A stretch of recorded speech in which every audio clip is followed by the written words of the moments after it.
Following the light of the sun, we left the old world.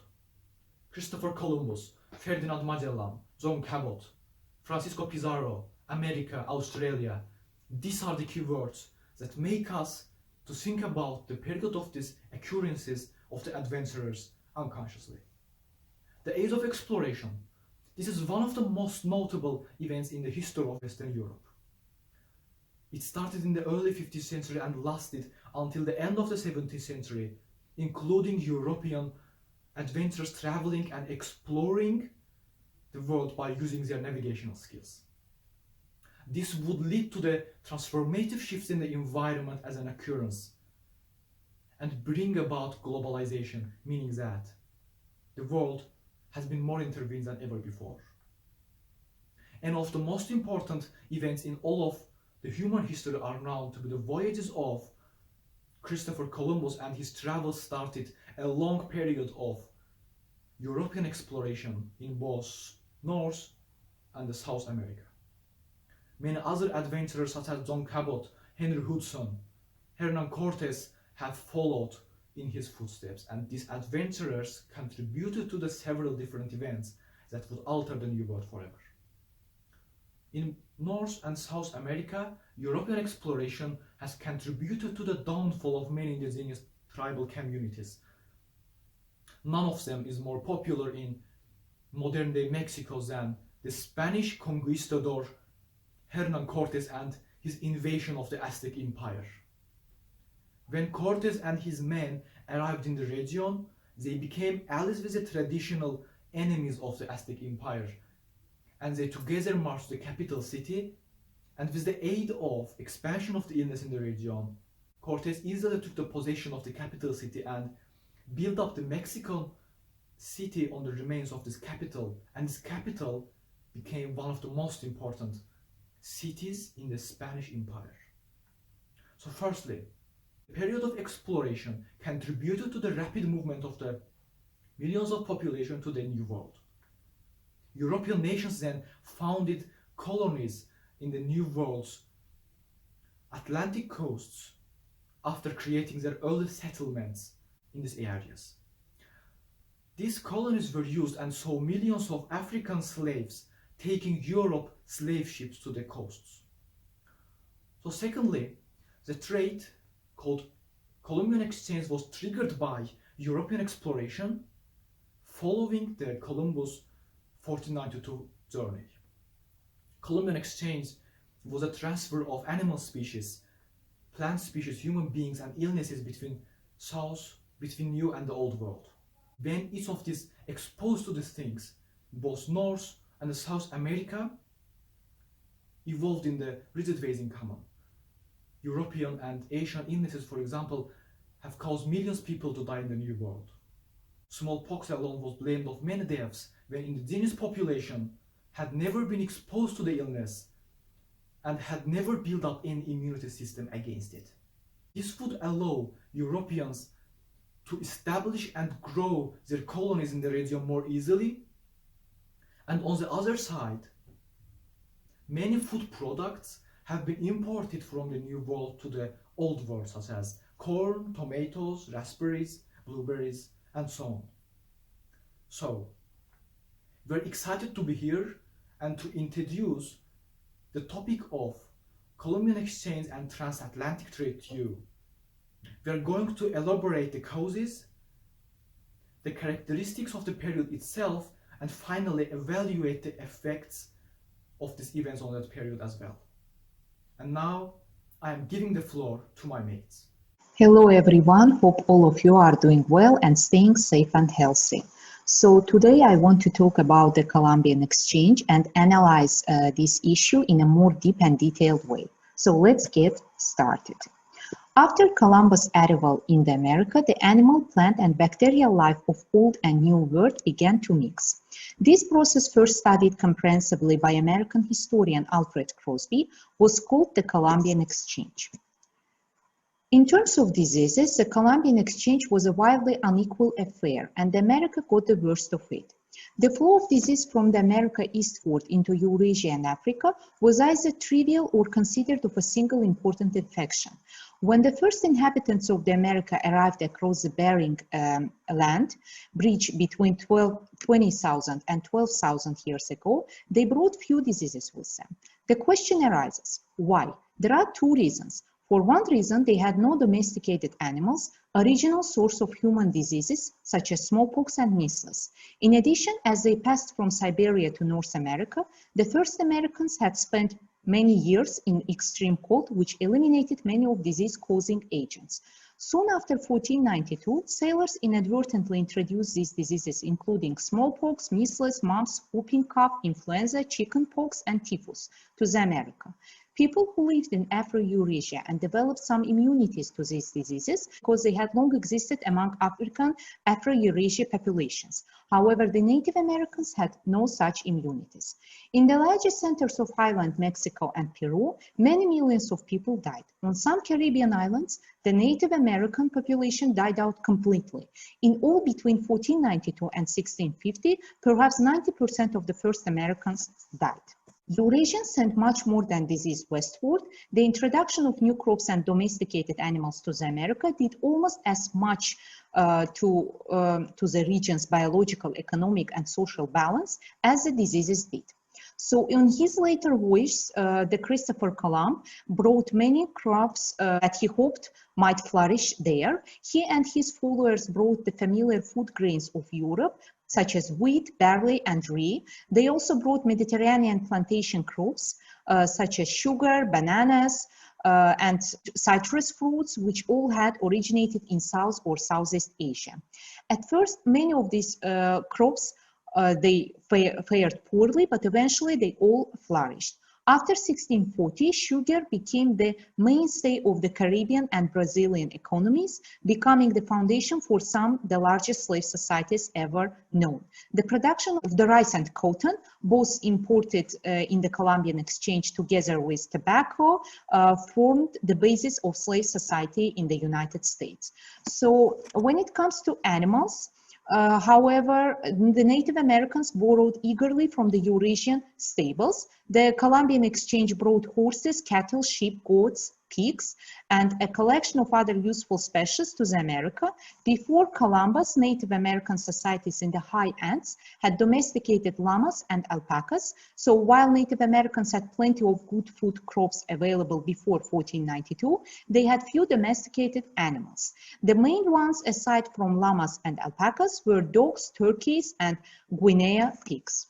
So as the late dates of the introduction of muskrats and raccoons Europe suggest, the Columbian exchange continues into the present. Indeed, it will surely continue into the future as modern transportation continues the pattern begun by Columbus. Recently, for example, zebra mussels from the Black Sea stowed away in the ballast water of ships invaded North America waters. There they blocked the water intakes of factories, nuclear power plants, and municipal filtration plants throughout the Great Lakes region. Similarly, air transportation allows the spread of insects and diseases that would not easily survive longer, slower trips.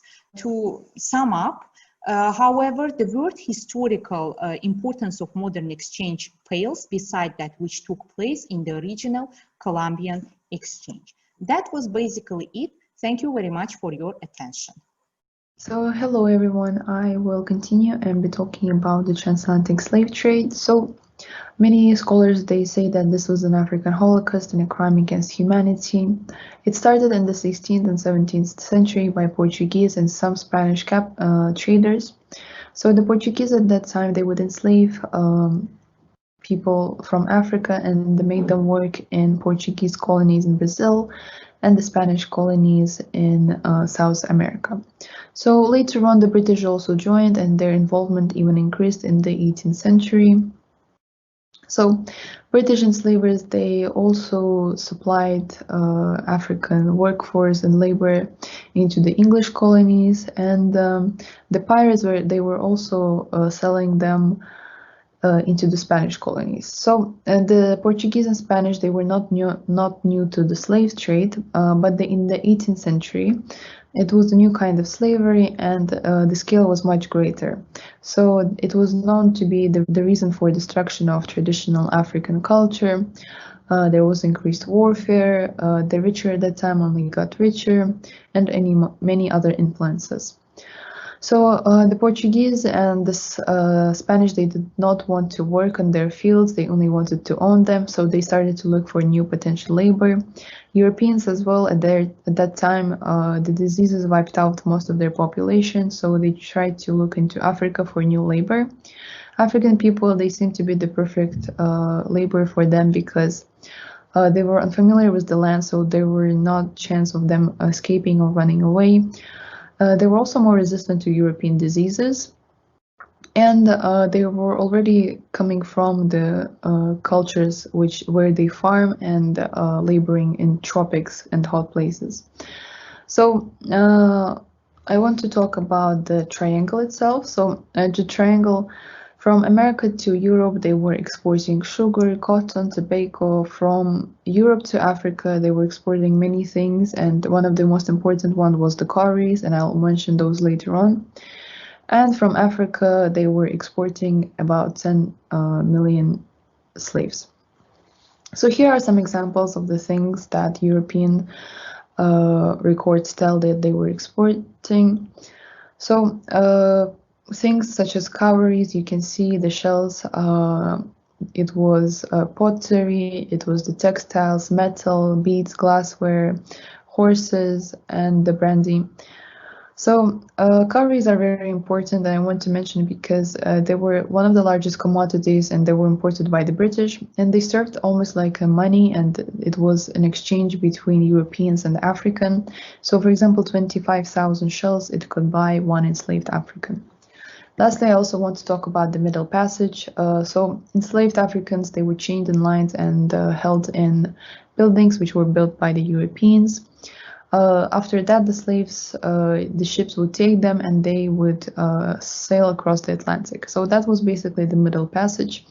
But their journeys were really hard. They could last from 6 weeks to several months, and this could depend on the weather. It was really hard for them. Their legs were chained to one another. They could not even sit properly. The ceilings were so low. So it was so hard that some of them would even die in their positions. The heat was also very intolerable. The oxygen levels became so low that they could not even light up the candles. So the slaves, they had to cope with physical, sexual, and psychological abuse, which was committed by those slavers. And here are some other examples of how the system in there worked.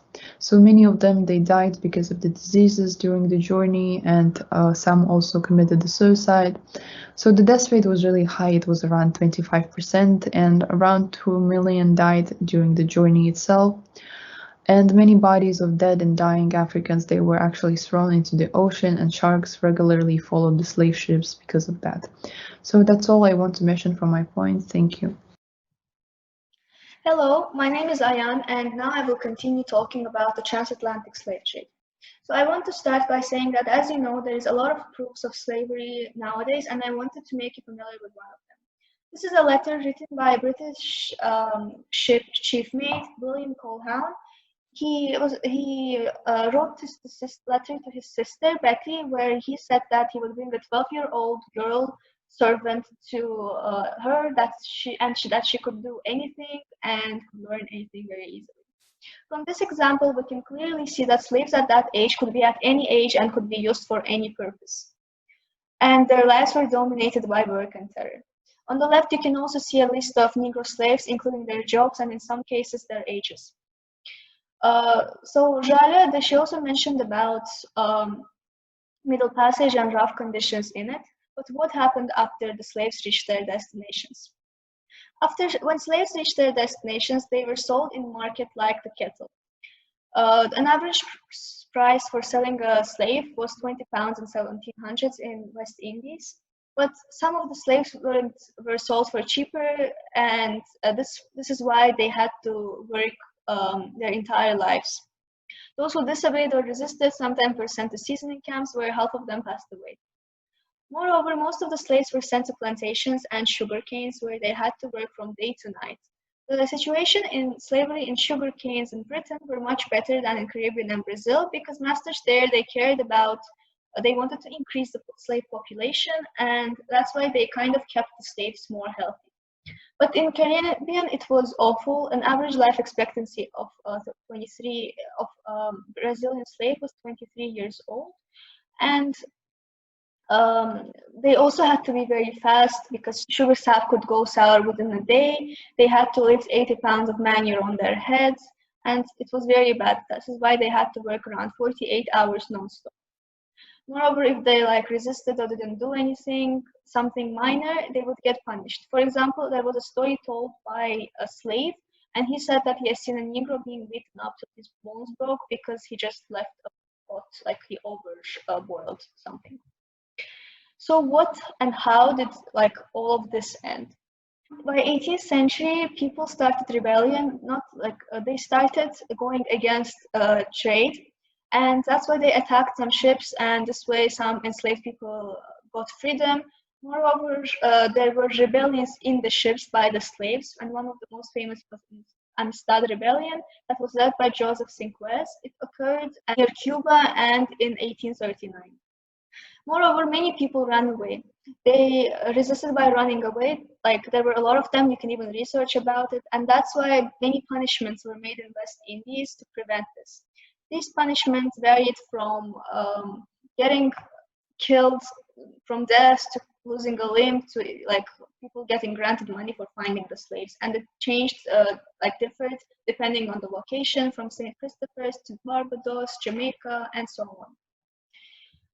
Moreover, I want to add that people like Thomas Clarkson, they showed and explained the rough conditions during the Middle Passage, and they displayed chains just like this one in the picture in order for the population and everyone to get aware of the slave trade. Moreover, in 1807, Slave Trade Act was put in place, and this stopped trading, but it didn't stop the overall process. That's why in 1833 a law was passed, and in 1834 it was applied, abolishment of the enslaved enslaved labor. And here the enslavers, they got compensation of around 20,000 pounds. However, slaves, they didn't get anything. Some of them were even encouraged to stay in the plantations and work. It was fine if they continued getting punishment. So this is my part, and now my teammate Malek will continue. Thank you. Thank you, Ayaan. Now I will continue to talk about the effects of Columbian exchange. Before 1492, we couldn't really talk about a world history at all. We could only talk about the different histories of separate regions, but Columbus changed all of that and everything else.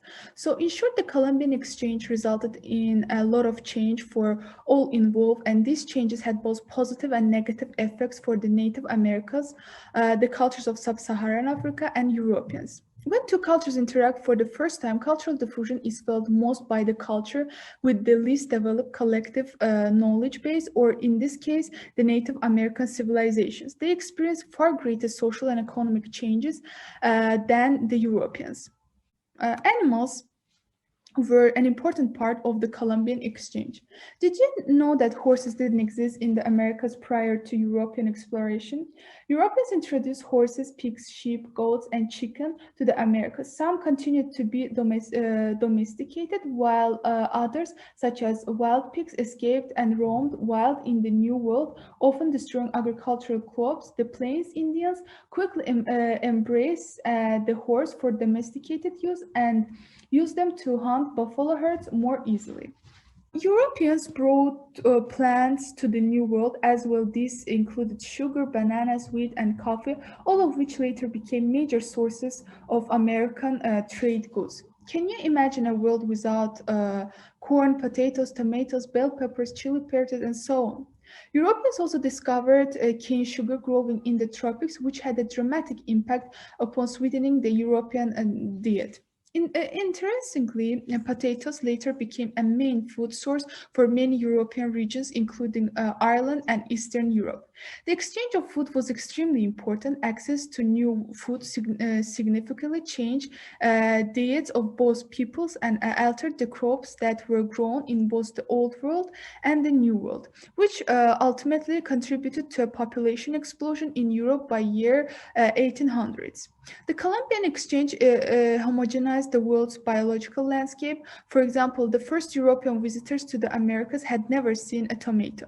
Native Americans had never seen a horse, and by making our planet biologically singular, the Columbian exchange completely remade the population of animals.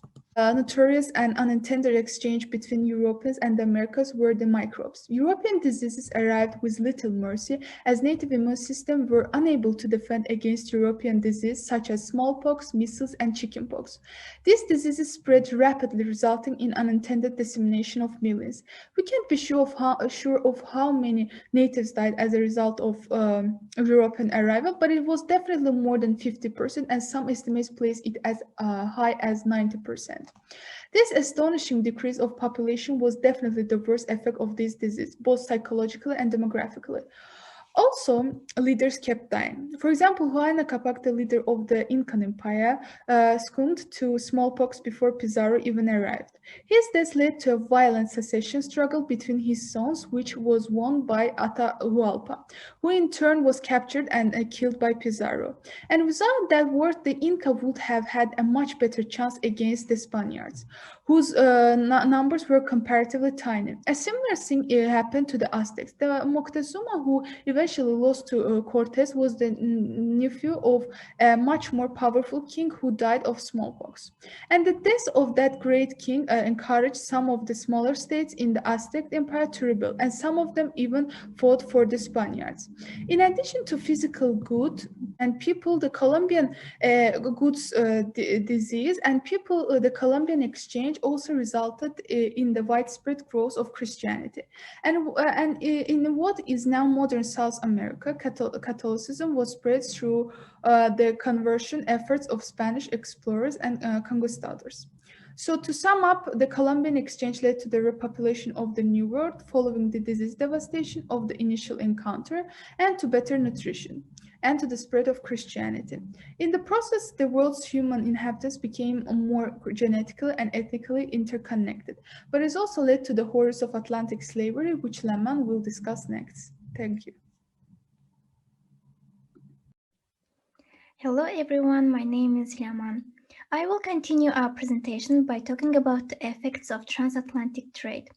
I will start with effects of trade on Africa, Europe, and America, and then I will continue with more specific part, which is slave trade, and mainly its effect on Africa. So let's start with change that transatlantic trade caused itself. As you can see from the presented PPT, there were several effects from various sides. The first one is demographic change that have shifted the structure of populations. Indigenous population of America faced drastic decline in numbers as a result of disease brought by Europeans.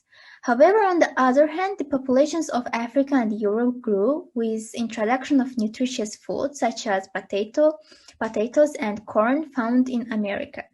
The transatlantic trade also led to the economic change, including changes in the money system and labor. For example, by using aggression, Spain extracted gold and silver from New World, forcing indigenous people and then later enslaving Africans to work in mines. Then, as resources reached Europe, it caused a huge increase in prices, which led to the development of banking and capitalism there. And European demand for labor in New World mines and plantations led to the expansion of slave trade. There were also political changes in Europe and New World as other European countries wanted to claim their colonies. And with addition of Europeans' allies and destructions of large portions of population, the power structure has changed too, leading to the collapse of strong empires such as Aztecs. The cultures of indigenous people changed also as Europeans introduced material goods and animals into their environment. For example, the Spanish brought horses to North America, changing the society of plain people who could now hunt and follow on horseback. And new religious practices also emerged in Americas as indigenous peoples combined their own beliefs with those of Catholicism. Now let's continue with effects of slave trade on Africa itself. The slave trade had more negative impacts on Africa and particularly on the west part. The only positive outcome can be that certain clans and kings benefit actually both economically and politically from collaborating with European slave traders. They were given guns in exchange for slaves, which made them more powerful, richer, and gave them a technological advantage over their rivals. And the Kingdom of Benin is actually the greatest example of the positive impact of European goods that were exchanged for slaves. But it's also important to mention that this effect was only for a short-term basis. Trade initially helped those kingdoms, right? However, even these kingdoms were hurt in the long-term basis. The demographic impact was probably the biggest negative effect. It rationally estimated that total number of transatlantic slaves is to be rounded to 12 million, and the majority of them were healthy young male, and this led to serious gap in the military and economic activities in Africa. Consequently, because of the African nations did not develop economically and because their society was weakened, they actually weren't they were not able to effectively resist the Europeans when they came to colonize Africa. The slave trade was also a deadly business for Africans. It estimated that 10% of slave trade that were sent across the Atlantic Ocean did not survive. The possible negative consequences of this trade were not only economical, politically, as African rulers compared over the control of slave capture and trading, wars could result, and actually, in fact, they did. Another negative impact is increasing amount of wars that occurred in the west part of Africa. Because Europeans and American slave traders, they actually bought slaves from coastal kingdoms, and those coastal kingdoms, they generally sell their slaves through wars and trades because slave traders, they want more and more slaves. To sum up, I would like to say that as you can see, although we can find some short-term positive effect, it mainly caused negative ones. And now my groupmate Narmina will continue. Thank you for your attention. Thank you, Laman. Hello, everyone. Now I will continue with the effect of transatlantic slave trade on racism and then summarize what my groupmates talked about and conclude our presentation. The slave trade negatively affected the continent of Africa because of the constant wars and loss of millions of people. Africa fell behind the rest of the world. The historian Walter Rodney wrote that racism, coupled with what he called the underdevelopment of Africa due to the slave trade, allowed European countries to justify their colonization of the continent in the 19th century. It's been suggested that Europeans preyed on black Africans for the slave trade because they believed that Africans were more suited to this type of work, Africans were more docile and could put up with harder work and more heat, and Africans were less advanced than Europeans. Now I will continue with the summary of what my groupmates talked about. Let's start with the Columbian exchange. Columbian exchange was the largest part of a more general process of biological globalization that followed the transoceanic voyaging of the 15th and 16th centuries. Travelers between the Americas, Africa, and Europe included microbes like chickenpox, mumps, smallpox, and etc.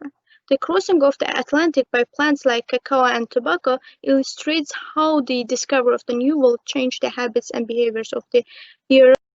On his second voyage, Christopher Columbus brought pigs, cows, chickens, and horses to the islands of the Caribbean. Many Native Americans used horses to transform their hunting and gathering into a highly mobile practice. Now I will continue with the summary of transatlantic trade. The transatlantic trade began during the 16th century when Portugal and subsequently other European kingdoms were finally able to expand overseas and reach Africa. The Portuguese first began to kidnap people from the west coast of Africa and to take those they enslaved back to Europe. For the British enslavers, it was a three-legged journey called the triangular trade. At that time, technological advancements led to wars, and African rulers exchanged slaves for guns. When it comes to the slave trade especially, enslaved Africans were sailed across the Atlantic on ships that had terrible conditions, and this process was called Middle Passage. When they reached their destinations, slaves were sold like cattle. Now I will shortly summarize the effects of Columbian exchange. Europeans brought plants to the New World as well. This included sugar, bananas, wheat, and coffee, all of which later became major sources of American trade goods and started Europeans' economic shift towards capitalism. The Columbian exchange irrevocably homogenized the world's biological landscape. Europeans introduced horses, pigs, sheep to the Americans. European diseases spread rapidly, resulting in unintended decimation of millions. The Columbian exchange also resulted in the widespread growth of Christianity. When it comes to the effects of the transatlantic, it radically impaired Africa's potential to develop economically and maintain its social and political stability. The arrival of Europeans on the West African coast and the establishment of slave ports in various parts of the continent triggered a continuous process of exploitation of Africans' human resources, labor, and commodities. Moreover, racism coupled with the underdevelopment of Africa due to the slave trade. The slave trade promoted a racist ideology with the idea that black Africans were inferior to the white Europeans. That was all that I and my groupmates wanted to talk about Columbian exchange and transatlantic trade. Hope you enjoyed it. In case you have any questions, please feel free to ask. Thank you for your attention.